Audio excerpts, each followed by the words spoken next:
तृतीय अध्याय कर्मयोग। प्रथम श्लोक अर्जुन उवाच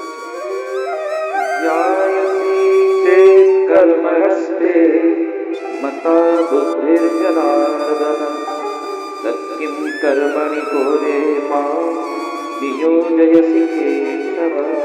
अर्जुन कहवा लाग्या, प्रभु आप छो खरा। एक बाजू कर्म करता ज्ञान चढ़ियाતું એમ કહો છો આપ, મને સમજાઈ રહ્યા છો। આ કર્મ કરતા તું પાપ પુણ્યનો વિચાર ન કર, આત્મામાં સ્થિતતા, સ્થિત પ્રજ્ઞ જેવા લક્ષણતા, સમય સુખ દુઃખમાં દ્વંદ્વમાંથી મુક્ત થઈ જા અને એ પરમ જ્ઞાનને પ્રાપ્ત થા, જેનાથી આ તારો મોહ, અહંકાર, ઈચ્છા બધી સમાપ્ત થઈ જાય। તો કર્મ કરતા જ્ઞાન ચઢિયાતું છે એમ આપ સમજાઈ રહ્યા છો। અને એક બાજુ એમ તસ્માદ ઉત્તિષ્ઠ કૌંતેય યુદ્ધાય કૃત નિશ્ચય, કર્મમાં પ્રવૃત્ત થા। તો હું જ્યારે જ્ઞાનની વાત, હવે અર્જુને જે જ્ઞાનની વાતો કરી એમાંથી એકે વાત ખોટી છે? ખોટી એકે વાત નથી। અર્જુનના જે લોજિક છે એ કોઈ લોજિક ખોટા નથી, ખોટી જગ્યાએ છે, ખોટા સમયે છે, વાત ખોટી નથી। એની જે વાતો છે બધી જ સાચી છે। માણસે યુદ્ધ ન કરવું જોઈએ, આ રીતે બધા ન મરવા જોઈએ, નહીં તો આ રીતે પાપ ફેલાઈ જાય। એની 100% વાત સાચી છે, પણ એ 100% વાત પણ ખોટા સમયે ને ખોટી જગ્યાએ કહી રહ્યો છે। બસ સમય અને સંજોગ ખોટા છે, વાત ખોટી નથી। એક બાજુ મને કર્મમાં પ્રવૃત્ત કરો છો, બીજી બાજુ આપ કહો છો કે જ્ઞાન ચડિયાતું છે। આવું કેમ? તો મને કર્મમાં કેમ પ્રવૃત્ત કરો છો? એનો ઉત્તર આપતા ભગવાન ત્રીજા શ્લોકમાં બોલ્યા, લોકે પુરા પ્રોક્તા મયા જ્ઞાન યોગેન સાંખ્યાનાં કર્મ યોગેન યોગિનાં। ભગવાન કહેવા લાગ્યા, બે પ્રકારની નિષ્ઠા જગતમાં છે। એક સાંખ્ય યોગ, જ્ઞાન યોગ, એટલે કે કર્મયોગ અને જ્ઞાન યોગ બંનેની વાત પરમાત્માએ કરી। આગળ એનો વિસ્તારથી આપણે ચર્ચા કરીશું। 5મા શ્લોકમાં પરમાત્મા સુંદર રીતે સમજાવતા કહે છે,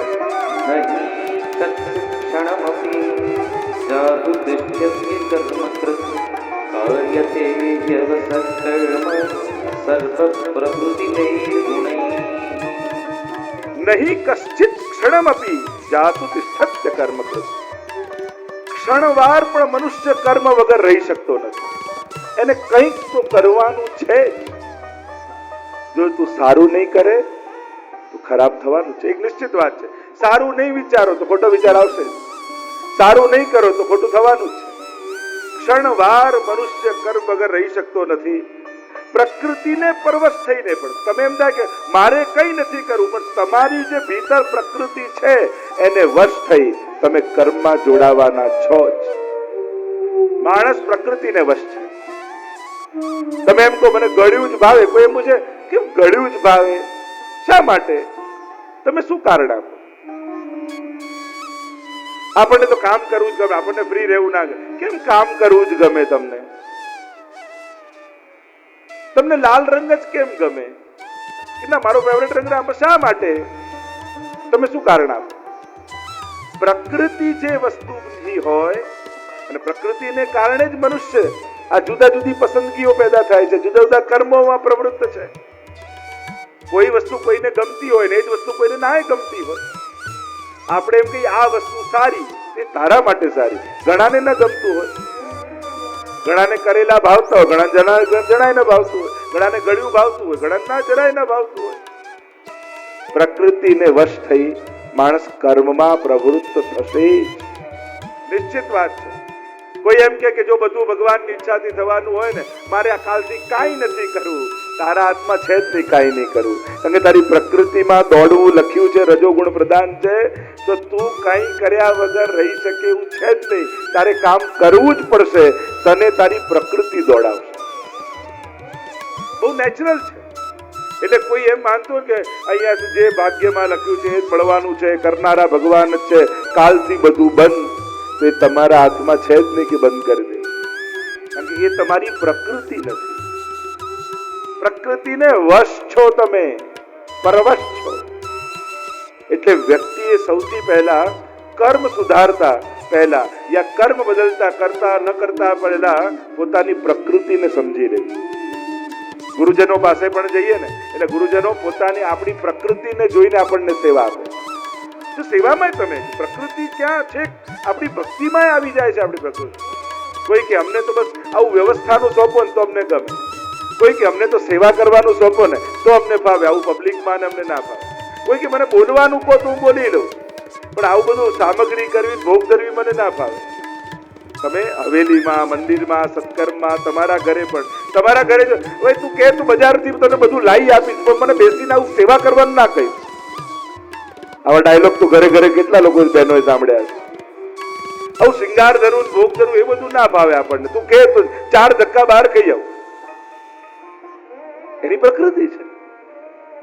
એટલે એક જગ્યાએ બધા બેસીને શાંતિથી 11 માળા કરજો, એ બધા માટે સુટેબલ ના થાય.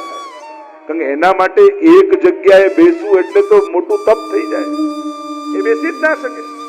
ઘણા વ્યક્તિ જો એની પ્રકૃતિ એકદમ ચંચલમાં હોય, રજોગુણ અતિ પ્રધાન હોય, એ શાંતિથી બેસે, એ બેઠા બેઠા હાથમાં ખુરશી પર માર્યા કરશે, પણ એને કંઈક કરવું છે, કંઈક કર્યા કરશે. અને ઘણા તમોગુણ પ્રધાન હોય, એને ગમે તેટલા ઉપદેશ આપો, ગમે તેટલું અપમાન કરો, ગમે તેટલું, એ ન હલે સોફામાંથી તો ના જ હલે. જેવી પ્રકૃતિ, પણ ક્ષણવાર પણ કર્મ કર્યા વગર રહી શકવાના, આ નિશ્ચિત વાત છે.